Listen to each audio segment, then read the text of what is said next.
Sarah Mitchell? The nurse's voice cut through the quiet murmur of the room. Sarah stood, smoothing down her dress with trembling fingers. This was her 5th consultation in 2 years. 5th clinic. 5th stack of test results that all said the same thing. Severe, diminished ovarian reserve. Poor egg quality. Less than 3% chance of conception, even with intervention. Dr. Harrison barely looked up from his computer screen when she entered his office. He was young, probably 10 years her junior, with the kind of efficient coldness that came from delivering bad news multiple times a day. "Ms. Mitchell," he said, finally meeting her eyes. "I've reviewed your file. I'm going to be direct with you. I don't think we can help you here. Given your age, your FSH levels, and your previous failed cycles at other clinics, I'd be taking your money under false pretenses. Have you considered adoption? Donor eggs? Or perhaps accepting that motherhood might not be in your future?" The words hit her like physical blows. Sarah felt her throat tighten, but she refused to cry. Not here. Not in front of this man who looked at her like she was a statistic, a lost cause, a woman who'd waited too long and now had to pay the price. "I see," she managed. "Thank you for your time." She walked out of that office with her head high, but by the time she reached her car, the tears were streaming down her face. She sat in the parking lot for 20 minutes, sobbing into her hands, feeling every bit of hope she'd been clinging to finally crumble into dust. Her phone buzzed.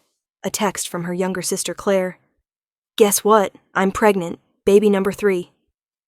Mom is so excited. Sunday dinner at her place. You'll come, right?" Sarah stared at the message until the screen blurred. Of course Claire was pregnant. Again. Effortlessly. Like breathing. Claire, who'd never had to take her temperature every morning. Never had to track ovulation. Never had to endure the crushing disappointment month after month. She typed back a quick congratulations and set the phone down, feeling hollow. That Sunday dinner was exactly as unbearable as Sarah had imagined.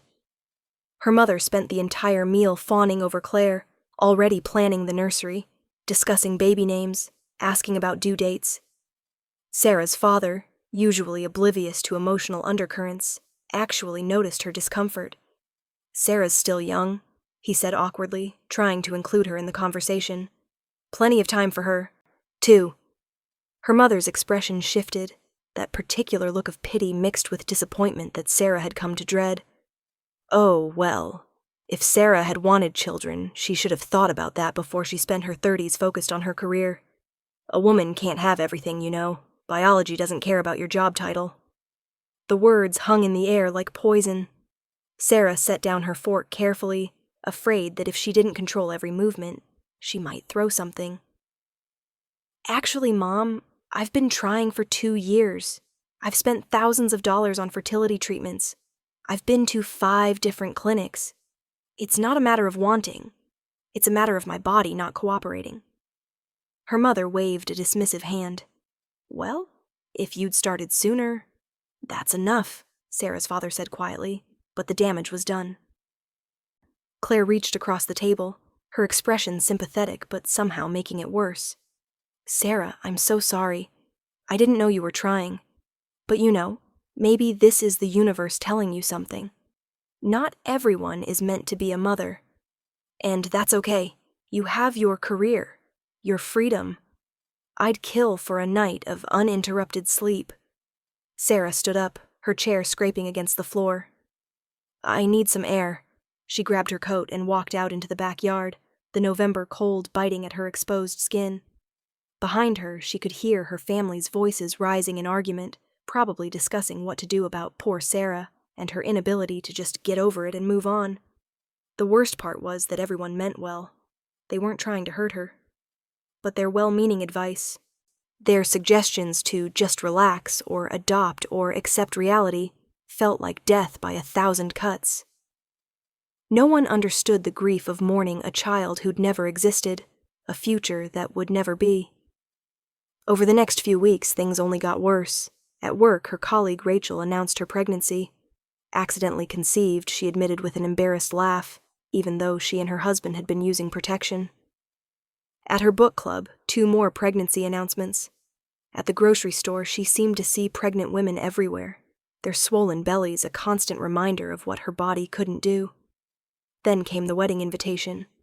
Her ex-boyfriend, Derek, the man she'd dated for 3 years in her early 30s, was getting married to a 26-year-old named Melissa. The save-the-date card showed them laughing on a beach, Melissa's hand resting on her very obviously pregnant stomach. Sarah stared at that card for a long time. Derek, who'd told her he didn't want children. Derek, who'd said he valued his freedom too much for kids. Derek, who was now apparently thrilled to become a father, just not with her. She didn't attend the wedding, but she heard about it through mutual friends. Heard about how beautiful Melissa looked, how radiant, how Derek couldn't stop touching her belly during the ceremony. Heard about how they'd announced at the reception that they were having twins. That night Sarah sat on her bathroom floor and finally let herself break completely. She cried until she had no tears left, until her head pounded and her eyes were swollen nearly shut. She cried for the babies she'd never hold, for the mother she'd never become, for all the loss and emptiness and failure. The next morning she called in sick to work, and the day after that. By the third day, her boss called her directly. "Sarah, I need you back in the office. We have the Morrison presentation tomorrow." "I know. I'm sorry. I'll be there." But when she tried to get ready, tried to put on her professional clothes and her professional face, she couldn't do it. She couldn't pretend anymore that she was fine, that she was coping, that she could just soldier through like nothing was wrong. Her boss called again that afternoon. "Sarah, I'm worried about you. This isn't like you. What's going on?" "I need some time," Sarah said, her voice raw. "Personal leave. A few weeks, maybe." There was a long pause. "Is this about, are you sick?" "Something like that." She wasn't sick exactly, but she felt diseased, contaminated by her own failure, her broken body, her inability to do the one thing that seemed to come so naturally to everyone else. Her sister tried to visit, but Sarah didn't answer the door. Her friends texted and called, but she let it all go to voicemail. She stayed in her apartment for days, ordering food delivery, avoiding mirrors, avoiding life. It was her friend Jen who finally got through to her. Jen, who'd also struggled with infertility, who'd eventually adopted 2 children from foster care, who understood in a way no one else did. "Sarah, open the door. I know you're in there." Sarah considered ignoring her, but Jen was persistent. She'd probably stand out there all day if she had to. When Sarah finally opened the door, Jen's expression shifted from determination to concern. "Oh, honey, come here." She pulled Sarah into a hug, and Sarah found herself crying again, though she'd thought she had no tears left. "I can't do this anymore," Sarah whispered. "I can't keep hoping and failing and hoping again. I'm done. I need to accept that this isn't going to happen for me." Jen led her to the couch, made her tea, and listened while Sarah poured out everything. The latest rejection from the clinic, her mother's words, Derek's pregnancy announcement, the constant reminders everywhere she looked. "I know it feels impossible right now," Jen said gently. "I remember feeling exactly like this. Like the universe was conspiring to show me what I couldn't have. But Sarah, you need to make a decision. Either you keep fighting, different doctors, different options, surrogacy, adoption, or you choose to walk away and build a different kind of life. Both choices are valid, but this limbo you're in right now, this half-alive state, it's destroying you." "I don't know how to choose," Sarah admitted. "Then maybe you need a change of scenery. Get out of this city for a while. Go somewhere new. Clear your head." The idea took root slowly. A few days later, Sarah found herself searching for short-term rentals in small towns she'd never heard of. She needed somewhere quiet, somewhere she wouldn't run into anyone she knew, somewhere she could figure out who she was beyond this all-consuming desire for a child. She found a listing for a cottage in a small coastal town called Rosewood Bay, 3 months, fully furnished, available immediately. She booked it without overthinking, requested a leave of absence from work, and packed 2 suitcases with clothes she hadn't bothered to wash. If her family or friends thought she was making a mistake, they kept it to themselves. Or maybe they were just relieved she was finally doing something other than wallowing in her apartment. Rosewood Bay was exactly what Sarah needed: quiet, remote, and utterly anonymous. The cottage sat on a cliff overlooking the ocean, separated from the small town center by a winding road through pine forests. Her nearest neighbor was a quarter-mile away, and she could go days without seeing another soul if she wanted to. For the first week, that's exactly what she did. She slept late, took long walks on the empty beach, cooked simple meals, and tried not to think about anything beyond the present moment. No fertility calendars, no pregnancy tests, no appointment reminders. Just silence and space and the endless rhythm of the waves. It was on one of her beach walks that she first saw them. 7 children, ranging in age from maybe 5 to 14, scrambling over the rocks near the water's edge. No adults in sight. The older ones were helping the younger ones navigate the slippery stones, and even from a distance, Sarah could see they were having the time of their lives, laughing, shouting, completely carefree. She watched them for a while, feeling the familiar ache in her chest, but also something else. A strange kind of peace. These children existed in the world, happy and wild and free, whether or not she ever had children of her own. Their joy wasn't diminished by her pain. "Be careful," she called out when the smallest one, a little girl with dark curls, ventured too close to the deeper water. "The tide comes in fast here." The older boy, maybe 13 or 14, waved to acknowledge her warning and gently redirected the little girl back toward safer ground. They played for another 20 minutes before heading back up the beach path, still laughing and shoving each other in the way siblings do. Sarah continued her walk, and that night, she slept better than she had in months.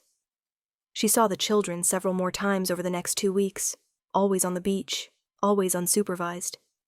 It seemed odd, but this was a small town, and maybe things were different here. Maybe people still let their kids roam free the way they had when Sarah was young. Then one afternoon, she was walking back from town with groceries when she heard shouting ahead on the road.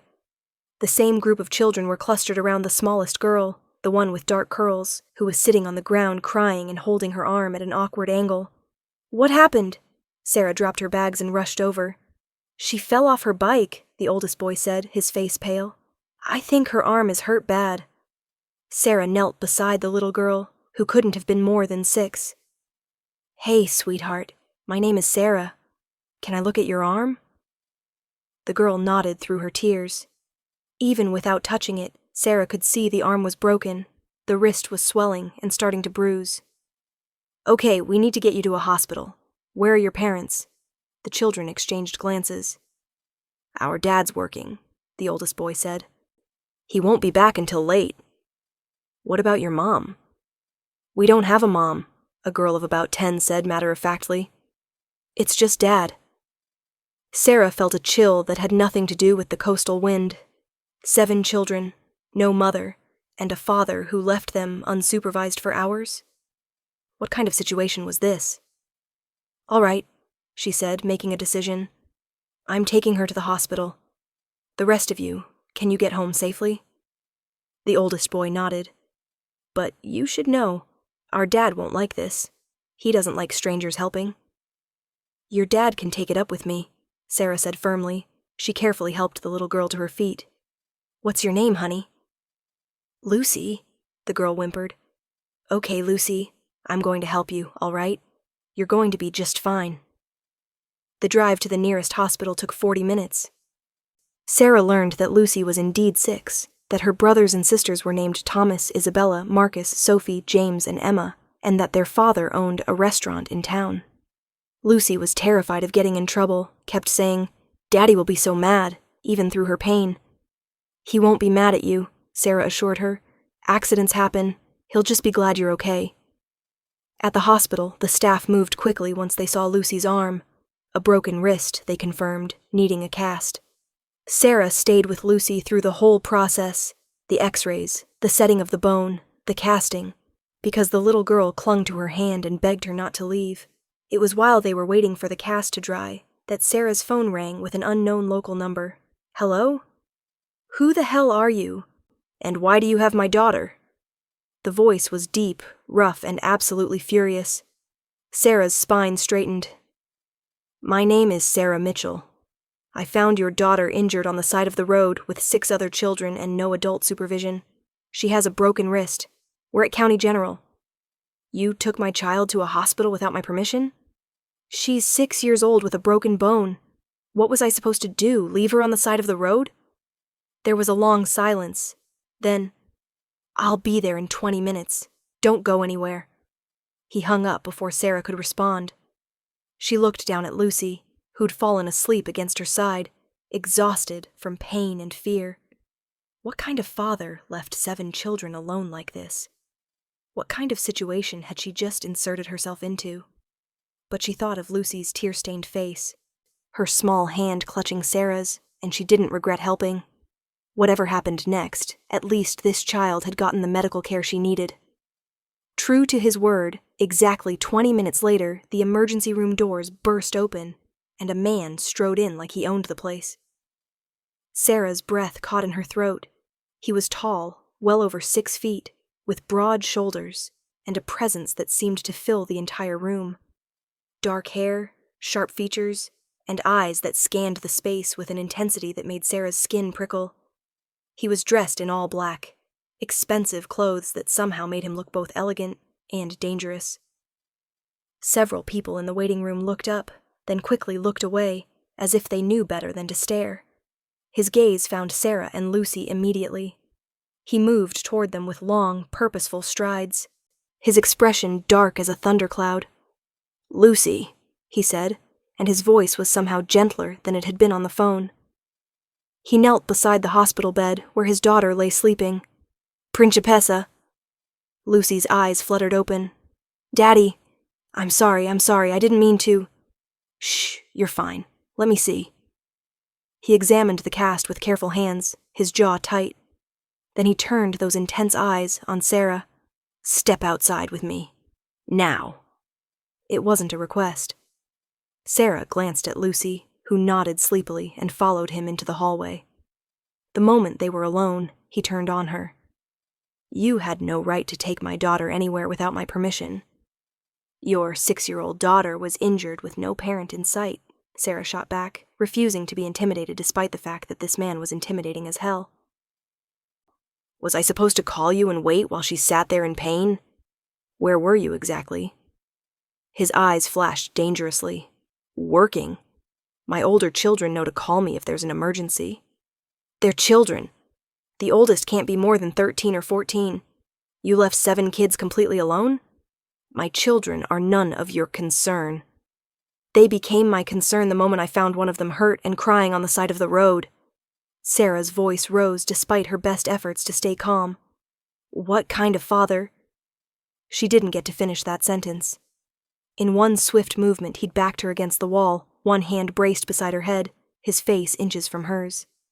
Sarah's heart hammered against her ribs, and she wasn't sure if it was fear or something else entirely. "Careful," he said softly, dangerously. "You don't know who you're talking to." "I don't care who you are," Sarah said, though her voice shook slightly. "Those children deserve better." For a long moment they stared at each other. Sarah refused to look away, refused to back down, even though every instinct was screaming at her that this man was dangerous, that she should apologize and run, and never look back. Then, unexpectedly, he laughed. It was a low, rough sound, entirely devoid of humor. "You've got steel in you, I'll give you that." He stepped back, giving her space to breathe again. "Most people in this town cross the street when they see me coming. Maybe I'm not from around here. Clearly." He studied her with those sharp, assessing eyes. "Sarah Mitchell, staying in the Henderson cottage up on the cliff. Been here about 2 weeks. You keep to yourself, take long walks on the beach, and apparently can't mind your own business." Sarah felt a chill. "How do you know?" "I make it my business to know everything that happens in this town." He extended his hand, the gesture somehow mocking. "Vincent Moretti. I own the marina, the restaurant, the hotel, and about a dozen other businesses in Rosewood Bay. I also own the cottage you're staying in." Sarah's mind raced. Moretti. That name meant something, she knew it did, but she couldn't quite place it. Something about the way he said he owned everything. The way people in the waiting room had reacted to his presence. "You're welcome for helping your daughter," she said coldly, refusing to shake his hand. His smile was sharp. "Thank you for helping Lucy. Not for the lecture about my parenting. Someone needs to say it. And you think you're qualified? What are you, a social worker? A teacher? I'm someone who cares about children being safe." "My children are safe. They're fed, clothed, educated, and loved. Just because we don't fit your picture-perfect family model doesn't mean—" "There's no mother," Sarah interrupted.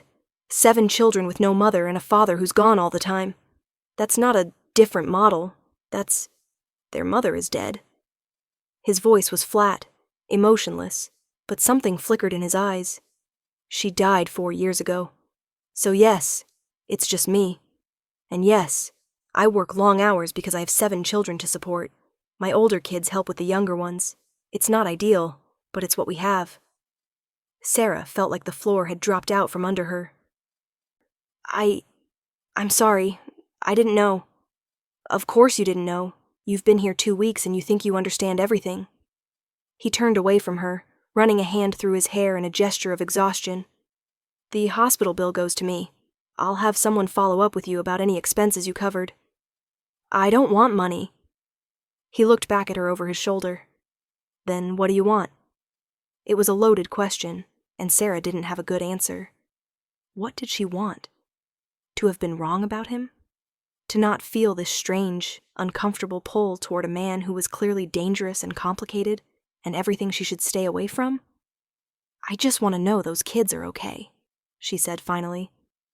Vincent studied her for a long moment. Then, inexplicably, his expression softened slightly. "Lucy talked about you the whole way here. Said you were nice to her, held her hand, told her she was brave." He paused. "My kids aren't used to kindness from strangers." Before Sarah could respond, a nurse appeared in the doorway. "Mr. Moretti? Lucy's ready to go home. The doctor wants to see you about follow-up care." Vincent nodded and started to turn away, then stopped. "Ms. Mitchell, thank you for taking care of my daughter when I couldn't." He met her eyes. "I mean that." Then he was gone, disappearing back into Lucy's room, leaving Sarah standing in the hallway with her heart racing and her mind spinning with questions she had no business asking. She should leave, go back to her cottage, stay away from Vincent Moretti and his 7 children and whatever complicated, dangerous life he was living. She was here to heal, to figure out her own life, not to get tangled up in someone else's mess. But that night, lying in bed and listening to the ocean, Sarah couldn't stop thinking about Lucy's small hand in hers, the way the little girl had looked at her with such trust, such need. Couldn't stop thinking about 7 children growing up without a mother, with a father who was clearly doing his best, but couldn't be everywhere at once. She thought about her own mother's words. Not everyone is meant to be a mother. But what if that wasn't true? What if she wasn't meant to give birth to her own child, but she could still matter to children who needed someone? It was a dangerous thought. Sarah pushed it away and tried to sleep. 2 days later, there was a knock on her cottage door. Sarah answered it to find Vincent Moretti standing on her porch, somehow looking both more and less intimidating in the daylight. He wore jeans and a dark sweater, his hair slightly windswept, and he was holding a large basket covered with a cloth. "Lucy insisted," he said without preamble, holding out the basket. "She made you cookies. Well, supervised making cookies. The older girls actually did most of the work, but Lucy decorated them." Sarah took the basket, peeking under the cloth to find dozens of slightly lopsided sugar cookies decorated with colorful icing. "They're beautiful." "They're a mess," Vincent said, but there was fondness in his voice. "She wanted to thank you herself, but I wasn't sure. I didn't know if you'd want to see her again. Us again." It was the closest thing to awkward she'd seen him, this man who seemed so confident and commanding in every other moment.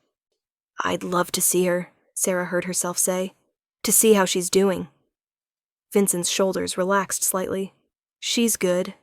Milking the broken arm for all the sympathy she can get from her siblings. Typical Lucy." He paused. You could come by. For dinner. Tonight, if you're free. The kids have been asking about you. Sarah knew she should say no. Knew she should maintain distance, not get attached to these children who weren't hers and never would be. But she looked at this man who was trying so hard to do everything alone, thought about 7 children who'd lost their mother, and found herself nodding. What time? 6. The restaurant, Moretti's on Main Street. We live in the apartment above it. That evening, Sarah stood outside Moretti's Italian restaurant, steeling her nerves. Through the large front windows, she could see it was closed for the evening, chairs up on tables, lights dim. She almost turned around and left, but then the door opened and Lucy came bursting out, her casted arm cradled against her chest. "Sarah, you came!" She threw her good arm around Sarah's waist. "Of course I came. I couldn't wait to see you." Sarah hugged her back, feeling something in her chest crack open. Lucy dragged her inside and up a narrow staircase to a large, chaotic apartment above the restaurant. The space was a mess. Toys scattered everywhere, dishes piled in the sink, backpacks and shoes strewn across the floor. But it was also clearly filled with love. Children's artwork covered every wall, photos clustered on every surface, a warmth and life that made Sarah's throat tight. The other 6 children were there, and they all stopped what they were doing to stare at her. Thomas, the oldest, gave her a nod of recognition. The others ranged from shy to curious. "Everyone, this is Ms. Sarah," Vincent said, emerging from the kitchen with a dish towel over his shoulder. "She's the one who helped Lucy." "You can call me Sarah," she said quickly. "Just Sarah." Dinner was chaos in the best possible way. 7 children talking over each other, fighting for attention, telling stories, arguing about homework. Vincent orchestrated it all with a firm but gentle hand, making sure everyone got food, breaking up squabbles, answering a million questions. Sarah found herself relaxing, laughing at the kids' jokes, helping Marcus cut his chicken, listening to Sophie describe her latest art project. It felt natural in a way she hadn't expected, like sliding into a space that had been waiting for her. After dinner, while Vincent cleaned up despite Sarah's offers to help, she ended up on the couch with Lucy snuggled against her side, and several of the other children clustered around begging for a story. "Tell us about you," Isabella, one of the middle daughters, said. "Why are you here? In Rosewood Bay?" Sarah hesitated. "I needed a break from my regular life. Needed some time to think." "About what?" Sophie asked. From the kitchen, Vincent called out, "Give Miss Sarah some privacy, Bambini." But Sarah looked at these children, these motherless children who'd welcomed her into their chaotic, loving home, and found herself wanting to be honest. "I've been sad lately," she said carefully, "because I really wanted to have children of my own. But my body doesn't work the way I want it to, and that's been hard for me to accept." The children were quiet for a moment. Then James, one of the younger boys, climbed into her lap. "You can share us," he said seriously. "We have enough to go around." Sarah's eyes filled with tears. She looked up to find Vincent watching her from the kitchen doorway, his expression unreadable. That night became the first of many. Sarah found herself invited back for dinner again and again. Sometimes it was planned, sometimes Lucy or one of the other kids would just show up at her cottage door asking if she wanted to come over. And Sarah, who'd come to Rosewood Bay to be alone, found she couldn't say no. She started helping with homework, reading bedtime stories, braiding hair, settling arguments. The children absorbed her into their lives with an ease that was both wonderful and terrifying. She knew she was getting attached, knew she was setting herself up for heartbreak when her 3 months in Rosewood Bay ended, but she couldn't make herself pull away. Vincent, for his part, seemed torn between gratitude and wariness. He clearly appreciated the help, the way his children had come alive with a maternal figure in their lives. But Sarah caught him watching her sometimes with an expression she couldn't read, something between suspicion and longing. One evening, after the children were in bed, Vincent poured them both wine, and they sat in the small living room. "You're good with them," he said. "The kids. They love you." "They're easy to love." "Maybe. But you..." He trailed off, seeming to struggle for words. You care. Really care. Not just helping out, but actually caring what happens to them. Of course I care. Not everyone would. He swirled his wine, staring into it. After Maria died, my wife, people were sympathetic, but they were also afraid. Afraid of being too involved with 7 grieving children and a man like me. A man like you? Vincent looked up at her, his eyes dark and intense. You really don't know who I am, do you? What I am?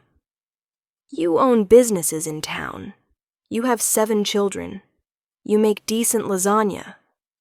Sarah kept her tone light, though her heart was racing. What else should I know? He stood, walked to the window, looking out at the dark street below. My family, the Morettis, we've been in certain businesses for 3 generations. Businesses that aren't entirely legal. I've tried to go legitimate, focus on the restaurant and the marina. But I still have connections, still have responsibilities, still have a reputation. You're telling me you're in the Mafia. I'm telling you I'm not a good man, Sarah. And you're pure, kind. You've been hurt enough. You shouldn't get tangled up with someone like me. Sarah stood, crossed to him, made him look at her. I'm not pure or perfect. I'm a woman who spent 2 years obsessed with having a baby, who pushed away friends and family, who had a breakdown and ran away to a small town to hide. And I'm not some naive girl. I'm 38 years old. I can make my own decisions about who I spend time with. Even if it's dangerous? Is it dangerous? Vincent's jaw tightened. I keep my family separate from business. Always have. But yes, there are risks. There are people who'd hurt me by hurting those I care about. It's why I'm so careful, why the kids don't go many places without supervision, why I've kept them isolated. That's no way for children to live. It's kept them safe. Safe isn't the same as happy. Those kids need more than just survival. They need connection, experiences, joy. Vincent turned to face her fully, and suddenly the space between them felt charged. Is that why you keep coming back? For the children? It was a loaded question. Sarah's breath caught, because the truth was, yes, she came for the children. But also, not only for the children. Over the past weeks, she'd found herself drawn to Vincent in ways that terrified her. The way he loved his children with such fierce devotion. The way he carried the weight of everything alone, without complaint. The moments of gentleness that showed through his hard exterior. Even his danger had a strange appeal. This man who could be intimidating and powerful one moment, tender the next. The children need me, Sarah said finally carefully. And maybe I need them too. And me? Vincent's voice was rough. Do you need me? He was close enough now that Sarah could feel the heat radiating from him. Close enough that she had to tilt her head back to meet his eyes. Close enough that if she wanted, she could reach out and... Mr. Moretti, she whispered. Not quite an answer. Vincent, he corrected. If you're going to be part of our lives, it's Vincent. Vincent? She repeated, and something about the way she said his name made his eyes darken. He reached up, tucked a strand of hair behind her ear, his fingers lingering against her cheek. You should run, he said softly. Go back to wherever you came from. Forget about us. Should I? Yes. But he didn't step back. Neither did she. What if I don't want to? Vincent's other hand came up to cup her face, his thumb brushing her cheekbone. Then you're either very brave or very foolish. Maybe both. He smiled then, a real smile that transformed his face, made him look younger, less burdened. Yeah, maybe both. The moment stretched between them, heavy with possibility. Then, from down the hall, a child's voice called out, Daddy, I had a bad dream. Vincent dropped his hands, stepped back, the spell broken. I should... Go, Sarah said, her heart still racing. Take care of your kids. But as he walked away, he looked back at her. Stay, please, I'll be back. Sarah nodded, and while Vincent comforted whichever child had called out, She sat on his couch in his messy apartment and tried to make sense of what was happening to her. She'd come to Rosewood Bay to grieve, to accept that motherhood wasn't in her future. Instead, she'd found 7 children who needed her, and a man who was equally dangerous and devoted, and the possibility of something she'd never expected. Vincent returned 20 minutes later. Sophie. Nightmare about losing her favorite stuffed animal. Crisis averted. The trials of parenting. He sat beside her, not quite touching, but close enough that she could feel his presence.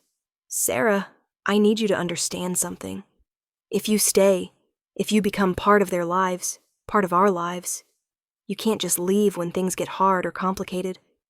These kids have lost too much already. They can't lose someone else they love. I wouldn't. You don't know that. Your 3 months here will end. You'll go back to your real life, and my kids will be devastated. Sarah thought about her apartment back in the city, her job, her life there. It felt distant now, like something that belonged to a different person. But Vincent was right. She had a lease that ended in 6 weeks. She had responsibilities, a career she couldn't just abandon. I don't know what happens after my 3 months end, she admitted. But I promise you, I won't hurt those children. If I have to leave, we'll figure out a way to do it gently. To stay in touch, to... They don't need someone who stays in touch, Vincent interrupted. They need someone who stays. Period. The weight of that hung in the air between them. Sarah knew what he was really asking. Could she be that person? Could she give up her old life for this new, complicated, dangerous one? She wasn't sure. But she also wasn't ready to walk away. Let me think about it, she said finally. About what's possible. About what I want. Vincent nodded slowly. Fair enough. He stood, offered her his hand. Come on, I'll walk you back to your cottage. They walked in silence through the quiet town, the only sound their footsteps and the distant crash of waves. At her door, Vincent paused. I meant what I said earlier. You're good for them. They're different with you around. Lighter, happier. Even Thomas, and he barely talks to anyone. He met her eyes. But I also meant what I said about being careful. About protecting what matters. So if you're going to be part of this, I need to know you're all in. Not halfway, not temporary. All in. And if I'm not sure yet, then figure it out, because I won't let you break their hearts. He left without another word, striding back toward town, leaving Sarah standing on her porch with her mind racing. That night, she couldn't sleep. She lay in bed running through scenarios, possibilities, consequences. She could extend her leave from work, maybe even quit her job and find something in Rosewood Bay. She could move here permanently, build a life with Vincent and his children, be the mother they needed, the partner he needed. But what about her own dreams? Her own desire for biological children? Vincent already had 7 kids. He'd made it clear he wasn't having more. Could she really give up that dream entirely? Except, hadn't she already? Hadn't every doctor, every failed cycle, every rejection already told her that biological children weren't in her future? Maybe this was the universe's answer. Not the path she'd planned, but a path nonetheless. 7 children who needed her. A man who, despite his dangerous edges and complicated life, looked at her like she mattered. Like she was precious. Like she was home. The next morning, Sarah woke with a clarity she hadn't felt in years. She picked up her phone and called her boss. I need to resign, she said. Effective immediately. The following weeks were a whirlwind. Sarah ended her apartment lease long distance, arranged for her belongings to be shipped or stored, tied up loose ends of her old life. Her family was shocked and concerned, especially when she was vague about her reasons for staying in Rosewood Bay. You're making a huge decision based on what, exactly? Her mother demanded over the phone. Some fantasy of playing house with a stranger's children? I'm making a decision based on what makes me happy, Sarah said calmly. For the first time in years, I'm happy. I'm needed. I'm building something real. With a man you barely know. I know him well enough, and I know his children. Mom, I love them. All of them. Isn't that what you wanted for me? To find fulfillment? To have a family? Her mother sputtered, unable to argue with that logic. Vincent, when she told him about her decision, went very still. You're staying. Permanently. If you'll have me. If the kids will have me. He crossed to her in 2 long strides, cupped her face in his hands and kissed her. It was fierce and tender and desperate all at once. And Sarah melted into it, her arms wrapping around his neck, finally allowing herself to feel everything she'd been holding back. When they broke apart, both breathing hard, Vincent rested his forehead against hers. The kids will be ecstatic, I'm ecstatic. But Sarah, you need to understand what you're signing up for. This life, my life, it's not easy. There will be complications. I can handle complications. I'm serious. There are parts of my world I've kept hidden from you, things I hoped you'd never have to see. But if you're really staying, then show me, Sarah interrupted. All of it. I want to know everything. Over the next few days, Vincent did exactly that. He explained his family's history, the legitimate businesses he ran, and the less legitimate connections he still maintained. He introduced her to his associates, men who looked at her with surprise and assessment, clearly wondering what this outsider woman was doing with their boss. He was honest about the risks, the enemies he'd made, the constant vigilance required to keep his family safe. Sarah absorbed it all, and while it was sobering, it didn't change her mind. If anything, it made her more determined to be part of this family, to help protect these children she'd come to love. The kids' reaction when Vincent and Sarah told them she was staying permanently was everything Sarah could have hoped for. Lucy cried and threw her good arm around Sarah's neck. The other children cheered and bombarded her with questions about where she'd live, with them in the apartment, and whether this meant she was their new mom, if they wanted her to be. Thomas, the oldest, hung back until his younger siblings had exhausted their initial excitement. Then he approached Sarah privately. You know what you're getting into? He asked quietly. With Dad? With all of us? I think so. It's not always easy. Being part of this family, people talk, people judge. And Dad, he tries to protect us from everything, but sometimes that means we can't do normal stuff. Sarah put her hand on Thomas's shoulder. I'm not expecting easy, and I'm not trying to replace your mom or pretend I can fill her shoes. But I care about all of you, very much, and I want to be here if you'll let me. Thomas studied her for a long moment, then nodded. Okay. But if you hurt them, my brothers and sisters, I don't care what Dad says, you'll answer to me. Sarah smiled. Deal. That night, after the children were asleep, Vincent pulled Sarah into his bedroom, a space she'd never been invited into before. It was sparse, masculine, with none of the family chaos that filled the rest of the apartment. I need to tell you something, he said, his voice serious. About Maria. About how she died. Sarah sat on the edge of his bed, waiting. It wasn't illness. It wasn't an accident. Vincent's jaw tightened. Someone from my past. An enemy. They targeted her. To get to me. She was killed because of who I am, what I do, the world I'm part of. The horror of that settled over Sarah like a cold weight. Vincent, I never forgave myself. I should have protected her better, should have kept her out of harm's way. After she died, I swore I'd never let anyone get close to me again. To us, again. Because I couldn't survive losing another person I loved. He took her hands. But then you appeared. And you wormed your way into our lives so completely that I couldn't push you away, even when I knew I should. And now I'm terrified because I love you, Sarah. I'm in love with you, and the thought of something happening to you because of me. Stop, Sarah said firmly. She stood, moved to him, made him look at her. I understand the risk.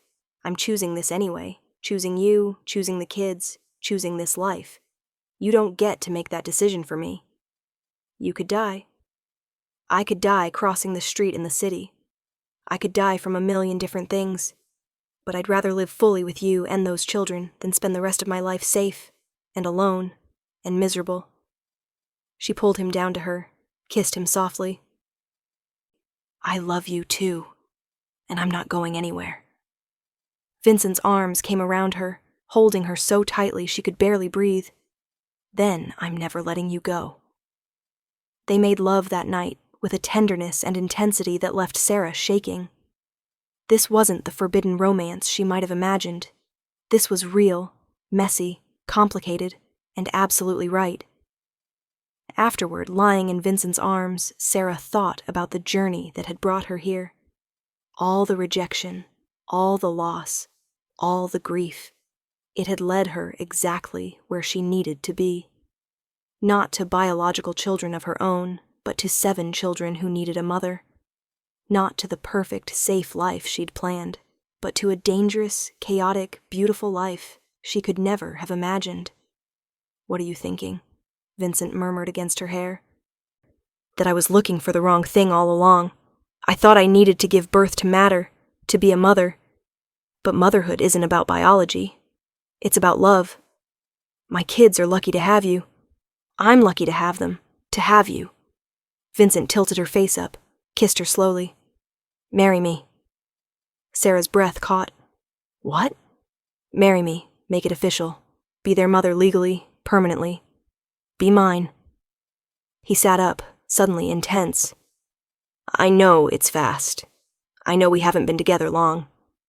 But I'm 43 years old. I have 7 children, and I know what I want. I want you, in every way, for the rest of my life. Sarah's eyes filled with tears, but this time they were happy tears.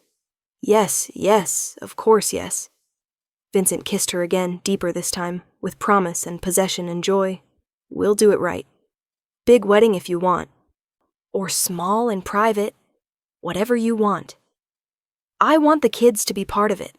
I want them to know this is real, permanent. They will be. All of them. We'll make them part of the ceremony. The wedding took place 6 weeks later, on the beach where Sarah had first seen Vincent's children playing. It was small, just immediate family, a few close friends, and Vincent's associates who served as informal security. The children all had roles. Thomas walked Sarah down the beach to where Vincent waited. The girls were bridesmaids. The younger boys held rings. Sarah wore a simple white dress that blew in the ocean breeze. Vincent wore black as always, but his eyes were soft as she approached. The ceremony was brief but meaningful. They exchanged traditional vows, then each of the 7 children came forward to present Sarah with a flower, and she promised to love and care for each of them as her own. When the officiant pronounced them husband and wife, Vincent pulled Sarah into a kiss that made several of the children giggle and cover their eyes. The small crowd cheered. You're really ours now, Lucy whispered when Sarah hugged her afterward. Really, truly ours. Really, truly, Sarah confirmed, her heart full to bursting. That evening, at the reception in Vincent's restaurant, Sarah's family was conspicuously absent. They'd been invited but had declined, her mother making it clear she thought Sarah was making a terrible mistake. It hurt, but Sarah was surrounded by so much love and joy that the ache was bearable.